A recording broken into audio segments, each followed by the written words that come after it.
ఆంధ్రప్రదేశ్లో ప్రభుత్వ మెడికల్ కాలేజీల నిర్మాణాన్ని పీపీపీ విధానంలో చేపట్టాలని ఆంధ్రప్రదేశ్ ప్రభుత్వం నిర్ణయం తీసుకున్న విషయం అందరికీ కూడా తెలిసిందే. అయితే దానికి సంబంధించి వైఎస్ఆర్సీపీ పార్టీ పూర్తిగా ప్రైవేటీకరణ చేస్తామని చెప్పేసి ఒక అసత్య ప్రచారాన్ని ప్రజల్లోకి తీసుకెళ్లేటువంటి కార్యక్రమాన్ని చేపట్టారు. తాజాగా దానికి సంబంధించి ప్రజాశాంతి పార్టీ అధ్యక్షులైనటువంటి కేఏ పాల్ గారు సుప్రీంకోర్టులో పిటిషన్ దాఖలు చేశారు. మరైతే అందులో భాగంగా సుప్రీంకోర్టు ఏం సమాధానం చెప్పింది, ఇదే అంశానికి సంబంధించి పూర్తి విషయాలు తెలుసుకోవడానికి మనతో ఉన్నారు ప్రముఖ రాజకీయ విశ్లేషకులు రాయేష్ అప్సన్ గారు.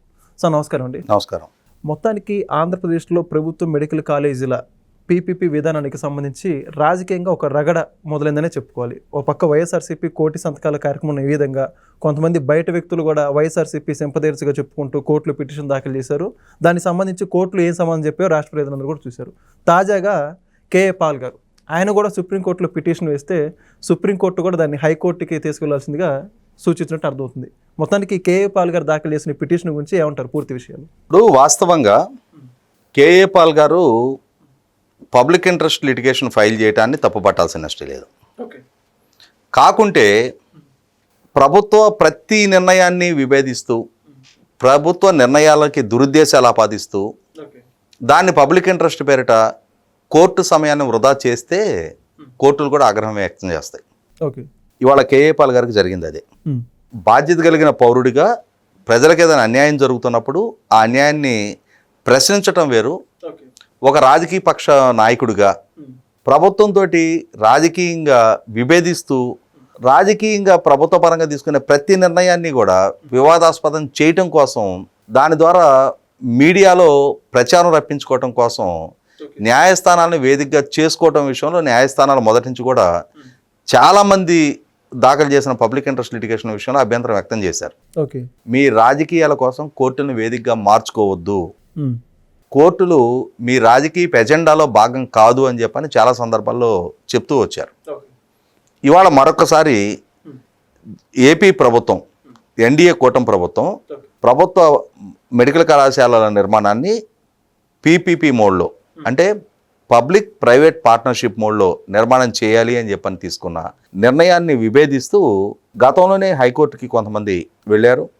హైకోర్టు కూడా ప్రభుత్వం ఒక పాలసీ డెసిషన్ తీసుకున్నప్పుడు మీరెందుకు విభేదిస్తున్నారు అని చెప్పని వాళ్ళ పిటిషన్ డిస్మిస్ చేసిన తీరు చూసాం మనం. ఇవాళ కేఏ పాల్ గారు సుప్రీంకోర్టుని అప్రోచ్ అయ్యారు.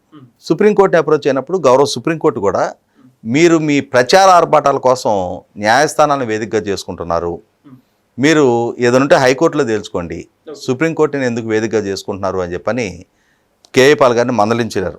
అయితే ఇక్కడ గమనించుకోవాల్సింది ఏంటి అంటే, అసలు పీపీపీ మోడ్ అనేది మొట్టమొదటిగా ఎన్డీఏ కూటమి ప్రభుత్వం అమల్లోకి తీసుకొచ్చిందా? ఇవాళ భారతదేశంలో పీపీపీ మోడ్ తోటి ఏ యాక్టివిటీ జరగటం లేదా? ఒకనాడు దూరదర్శన్ మాత్రమే మనకు అందుబాటులో ఉండేది. మరి వాళ్ళ ఎన్ని ప్రైవేటు శాటిలైట్ ఛానల్స్ వచ్చాయి, ఎంత సమాచారం అందుబాటులోకి వస్తుంది? ఒకనాడు సినిమా మాత్రం ఎంటర్టైన్మెంట్, ఇవాళ టెలివిజను, ఓటీటీలు, అంటే డిజిటల్ ప్లాట్ఫామ్ ఎంతటి స్థాయికి అమర్చైంది. అలాగే ఒకనాడు బిఎస్ఎన్ఎల్ టెలిఫోన్ డిపార్ట్మెంట్ మాత్రమే ఉండేది. ఇవాళ ఎన్ని ప్రైవేటు మొబైల్ నెట్వర్క్ ఆపరేటర్స్, ఎంతమంది ఇవాళ మనకు అందుబాటులో ఉన్నారు. కాబట్టి ఎంతసేపటికి ప్రభుత్వం మాత్రమే, అంటే అన్ని ఫెసిలిటేషన్స్ ప్రభుత్వ పరంగానే ఇవ్వాలి అని అంటే, ఇవాళ మనం చూస్తున్నాం ఈరోజు వార్తాపత్రికలో వచ్చిన వార్త ప్రకారం రెవెన్యూ ఆదాయానికి రెవెన్యూ ఎక్స్పెండిచర్కి మధ్య రెవెన్యూ లోటు చాలా విపరీతంగా ఉంది అని చెప్పని వార్తలో వింటున్నాం మనం. ఇటువంటప్పుడు జగన్మోహన్ రెడ్డి గారి ప్రభుత్వం ప్రభుత్వ రంగంలో మెడికల్ కాలేజీలు ప్రపోజ్ చేశారు. 17 మెడికల్ కాలేజీలు ప్రభుత్వ రంగంలో నిర్మాణం చేయాలి అని చెప్పని ప్రతిపాదించారు. కానీ వాటికి కావాల్సిన ఫైనాన్షియల్ క్లోజర్ అంటారు, అంటే వాటిని నిర్మాణం చేయటానికి కావాల్సిన బడ్జెట్ అరేంజ్మెంట్స్ ప్రభుత్వ పరంగా జరగలేదే. నిజంగానే వాటికి కావాల్సిన నిధుల సమీకరణ కూడా పూర్తి చేసుండి నిధులు లభ్యత అందుబాటులో ఉంచి ఆ ప్రభుత్వ మెడికల్ కాలేజీలు వాటికి సంబంధించి అనుబంధంగా ఉండే బోధనాసుపత్రుల నిర్మాణానికి వాటి నిర్వహణకు కావాల్సిన బడ్జెట్ అరేంజ్మెంట్స్ కనుక జగన్మోహన్ రెడ్డి గారి ప్రభుత్వం చేస్తుంటే ఇవాళ గవర్నమెంట్ అనేది కంటిన్యూస్ ప్రాసెస్. ఇవాళ మళ్ళీ పాలకులుగా వచ్చిన ఎన్డీఏ కూటమి అదే విధానాన్ని కొనసాగించుండేది. కానీ జగన్మోహన్ రెడ్డి గారి ప్రభుత్వం ఆ బడ్జెట్ అరేంజ్మెంట్స్ ఏం చేయని పర్యవసానం నిధుల కొరత ఏర్పడింది. నిధులు లభ్యత లేని పరిస్థితుల్లో ప్రభుత్వం జగన్మోహన్ రెడ్డి గారి ప్రభుత్వం చేసిన అరాకొరా కేటాయింపులతోటి ఒక్కొక్క బిల్డింగు భీముల స్టేజ్కి వచ్చింది, ఒక్కొక్క బిల్డింగ్ పిల్లర్ల స్టేజ్కి వచ్చింది, ఒక్కొక్క బిల్డింగు కొన్ని బ్లాక్స్ స్లాబుల స్టేజ్కి వచ్చి ఉన్నాయి, అక్కడ అసంపూర్తిగా మిగిలిపోయి ఉన్నాయి. వాటిని సక్రమంగా సకాలంలో పూర్తి చేసి బోధనాసుపత్రులు కూడా పూర్తి చేసి వాటికి ఇండియన్ మెడికల్ కౌన్సిల్ నుంచి సీట్లు కేటాయింపులు చేసుకొని ఆ హాస్పిటల్ ద్వారా ప్రజలకు కూడా వైద్య సేవలు అందుబాటులోకి తీసుకురాగలగాలి, ఆ సేవలు ప్రజలకు ఉపయోగపడాలి అని అంటే వీలైనంత త్వరితగతిన పూర్తి చేయాలి. త్వరితగతిన ప్రభుత్వ పరంగా నిధులు సమకూర్చుకొని పూర్తి చేయడం దుసాధ్యంగా మారుతుంది కాబట్టి ప్రైవేట్ పార్ట్నర్షిప్తో చేయాలి అని అనుకుంటున్నారు. దీంట్లో అంటే ఎన్డీఏ కూటమి ప్రభుత్వం ఈ నిర్ణయం తీసుకుంది కాబట్టి వైసీపీ పార్టీ ప్రభుత్వం వైద్య విద్యను ప్రైవేటీకరణ చేస్తుంది అని చెప్పని విమర్శిస్తున్నారు. అంటే ఇవాళ ప్రభుత్వ పాలసీని పబ్లిక్ ప్రైవేట్ పార్ట్నర్షిప్ని పూర్తి ప్రైవేటీకరణకు అప్పజెప్పటంగా ప్రచారం చేస్తూ ఉన్నారు. అయితే ఇక్కడ వైసీపీ పార్టీ ఇవ్వాల్సిన వివరణ ఏంటి అంటే ప్రభుత్వ రంగంలో ప్రతిపాదించబడ్డ మెడికల్ కాలేజీలకి 2023 జూలై 19వ తారీఖున జీవో నెంబర్ 107, 108 ద్వారా జగన్మోహన్ రెడ్డి గారి ప్రభుత్వ మెడికల్ కళాశాల సీట్లలో 35% సీట్లు మేనేజ్మెంట్ కోటాకి, 15% సీట్లు ఎన్ఆర్ఐ కోటాకి కేటాయింపు చేశారు.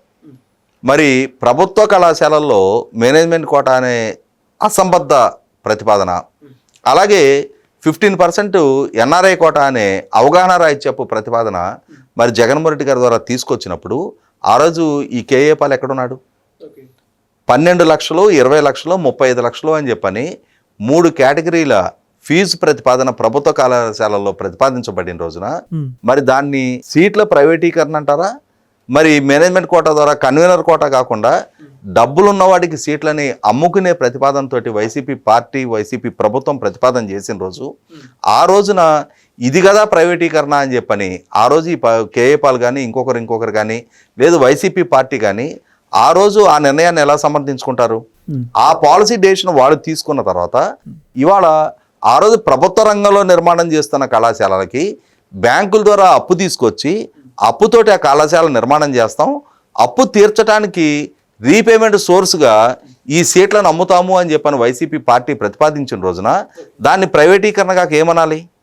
ఆ విధమైన ప్రతిపాదనతో 2023లోనే జీవో నెంబర్ 107 అండ్ 108 విడుదల చేసిన వైసీపీ పార్టీ ఈరోజు ఎన్డీఏ కూటమి పాలసీ డెసిషన్గా ప్రభుత్వ ప్రైవేటు పార్ట్నర్షిప్ తోటి వీటి నిర్మాణం చేయాలి అని చెప్పని సంకల్పిస్తే దీన్ని రాజకీయంగా విభేదిస్తూ ఈ ఎన్డీఏ కూటమి ప్రభుత్వానికి వ్యతిరేకంగా ఉద్యమ నిర్మాణం చేస్తూ ఉన్నారు. 1 కోటి సంతకాల పేరిట. అలాగే రేపటి రోజున 12వ తారీఖు రోజున 175 నియోజకవర్గాల్లో కూడా ర్యాలీలు తీయాలి అని చెప్పని సంకల్పిస్తూ ఉన్నారు. దీన్ని అందిపుచ్చుకొని వీళ్ళు ఈ విధంగా ఒక ఉద్యమ కార్యాచరణ టేకప్ చేస్తూ ఉన్నారు. నేను కూడా దీని మీద స్పందించుకుని ఉంటే రాజకీయంగా నేను ఎక్కడ వెనకబడిపోతానని చెప్పని కేఏ పాల్ ఈరోజు సుప్రీంకోర్టులో పబ్లిక్ ఇంట్రెస్ట్ లిటిగేషన్ ఫైల్ చేశాడు. ఇవాళ సుప్రీంకోర్టులకి కానీ అలాగే మీడియా సంస్థలకు కూడా ఉన్న క్లారిటీ ఏంటి అంటే దేశంలో పబ్లిక్ ప్రైవేట్ పార్ట్నర్షిప్ తోటి ఇవాళ చాలా పౌర సేవలు ప్రజలకు అందుతూ ఉన్నాయి. ఇవాళ మనం అందరం ప్రయాణిస్తున్న హైవేలు, నేషనల్ హైవేలు, పోర్టులు, ఎయిర్పోర్టులు వంటివన్నీ కూడా పబ్లిక్ ప్రైవేట్ పార్ట్నర్షిప్ తోటే నిర్మాణం జరుగుతూ ఉన్నాయి.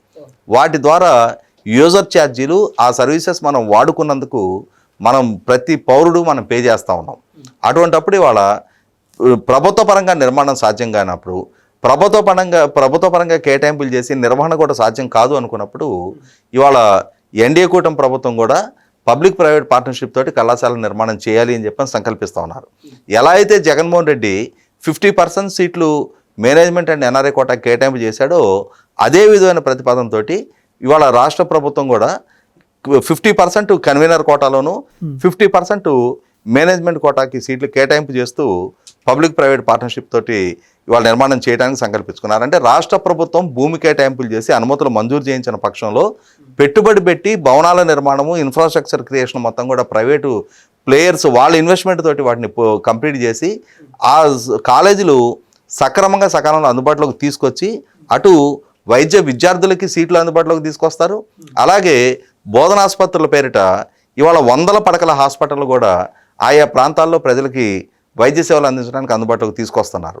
అటువంటప్పుడు ఇవాళ ఏ విధమైన అభ్యంతరం ఇవాళ వైసీపీ పార్టీకి లేకపోతే కేఏ పాల్ గారు లాంటి పార్టీలకి వ్యక్తం అవుతుందనేది వాళ్లే ప్రజలకు విడమర్చి చెప్పాలి.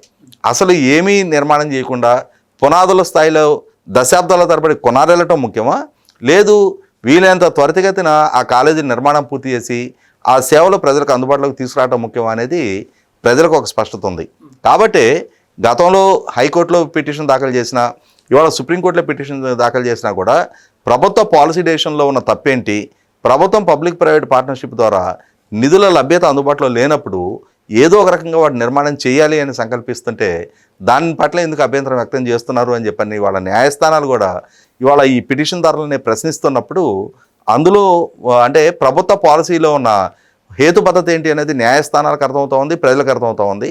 కానీ వీటిని ఒక రాజకీయ ఎజెండాగా మలుచుకొని ఆ రాజకీయ ఎజెండాతోటి ప్రభుత్వాన్ని మేమేది ఇరుకుని పెడుతున్నాము, ఇవాళ ప్రజల చేత తిరస్కారానికి గురైన తమ రాజకీయ మనుగడకి ఒక ఆలంబనగా ఈ స్లోగను దీన్ని అడ్డుపెట్టుకొని మళ్ళీ తిరిగి రాజకీయంగా పునరుజ్జీవనం పొందడానికి దీన్ని ఉపయోగపెట్టుకోవాలి అని చెప్పని ప్రతిపక్ష పార్టీలు చేస్తున్న ఈ రాజకీయపు కుప్పిగంతుల్ని పిలిమొగ్గల్ని న్యాయస్థానాలు కూడా అర్థం చేసుకుంటున్నాయి. కాబట్టి ఈ రాజకీయ ఎజెండాలో భాగంగా న్యాయస్థానాన్ని పావులుగా వాడుకునే ప్రయత్నం చేయొద్దు అని చెప్పని మందలిస్తూ ఈరోజు కేఏ పాల్ గారి పిటిషన్ కూడా సుప్రీంకోర్టు డిస్మిస్ చేయడం జరిగింది. Thank you sir. Please subscribe to Leo News for more videos.